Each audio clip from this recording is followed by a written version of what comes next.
হয়েছে।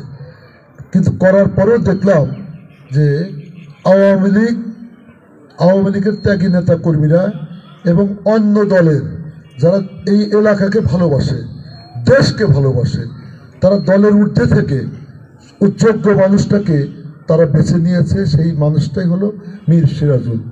এবং আমাকেও তারা পছন্দ ভালোবাসা দিয়েছিল বলেই আমি আসতেও পারিনি। তারপরেও আপনারা অনেক ভোট দিয়ে জয়যুক্ত করেছিলেন। কিন্তু দুঃখের বিষয় আমার সামনেই সব কারচুপি হলো।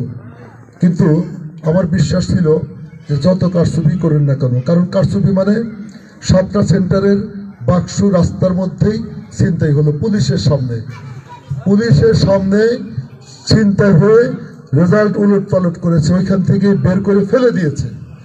মানে আনসার অথবা যারা দায়িত্বে ছিলেন রাস্তার মধ্যে, পরে আমরা ভোটগুলো পেলাম। কিন্তু তারপরেও কিন্তু 428 ভোট, যেখানে 5-7 হাজার ভোট বেশি পাবো সেখানে 428 ভোট ঘোষণা দিল।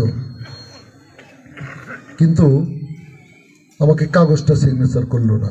এনে যখন আমি পিড়াপিড়ি করছিলাম আমার কাগজ লাগবো, তখন অকচ্ছাপ একটা কালবৈশাখী ঝড়ের মতো পিছনে মারপিট শুরু হয়ে গেল।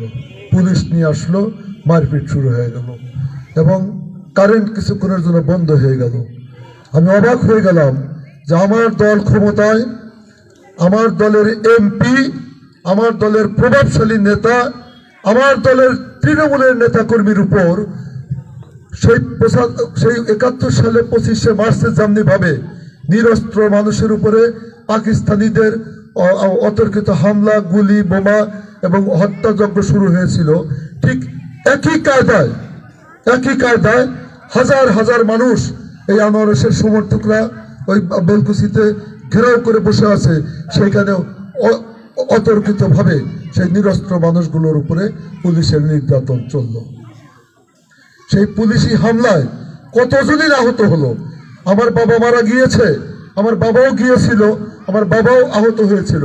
আমার ছোট ভাইটা মারা গিয়েছে করোনায়, মীর মোবারক, সেও আহত হয়েছিল।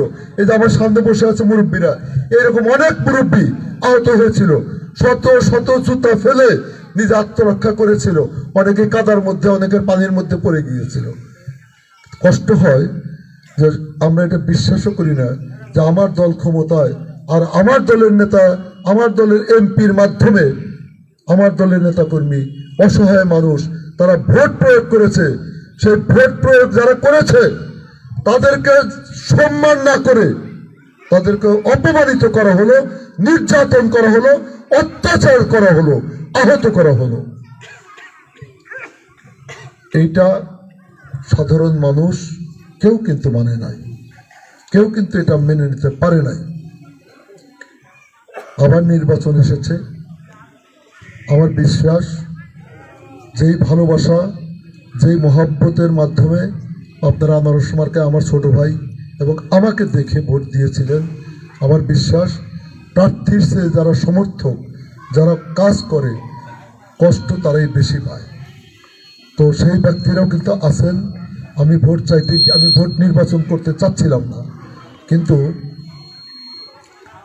অনেকেই আমাকে ফোন করেছে, অনেক মুরব্বী ফোন করেছে, বাবা আমরা ভোটটা দিব কোথায়? আপনাদের দিকেই তাকিয়ে আছি, আমাদের ভোট তো আপনার জন্য রিজার্ভ আছে। এই 3 জন, এই যে যারা ক্যান্ডিডেট শুনতেছি, তা আপনারা যদি না আসেন তাহলে তো ভোট দিতে যাব না আমরা। আমি যেহেতু দল করি,